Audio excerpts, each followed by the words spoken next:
नाजरीन आपको अपडेट करें सहवन शरीफ से, जहां हमारे नुमाइंदा खसूसी वकार अली मल्लाह के मुताबिक सहवन में कश्मीरियों से इजहार यकजहती के लिए तहरीक लब्बैक पाकिस्तान सूबा सिंध यूनिट सहवन के मुफ्ती अब्दुल सितार की जेर सरपरस्ती रैली निकाली गई।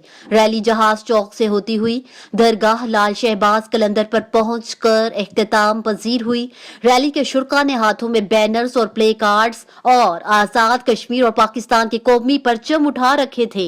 रैली के शुरका की जानिब से पाकिस्तान जिंदाबाद और भारतीय मुजालिम के खिलाफ नारेबाजी की गई।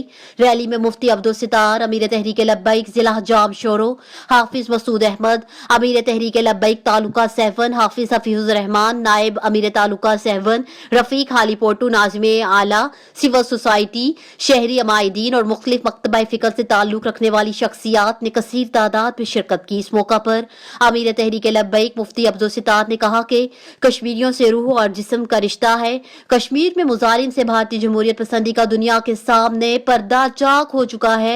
कश्मीर और पाकिस्तान लाजिम मज़ूम है।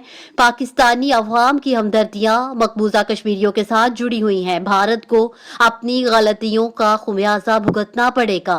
आलमी इदारे अक़वाम मुत्तहिदा कश्मीर में इंसानी हकूक की पामाली और दहशत गर्द भारत की जारहियत का नोटिस ले और कश्मीरियों को उनकी उमंगों के मुताबिक आज़ादी दिलाने में अपना किरदार अदा करे।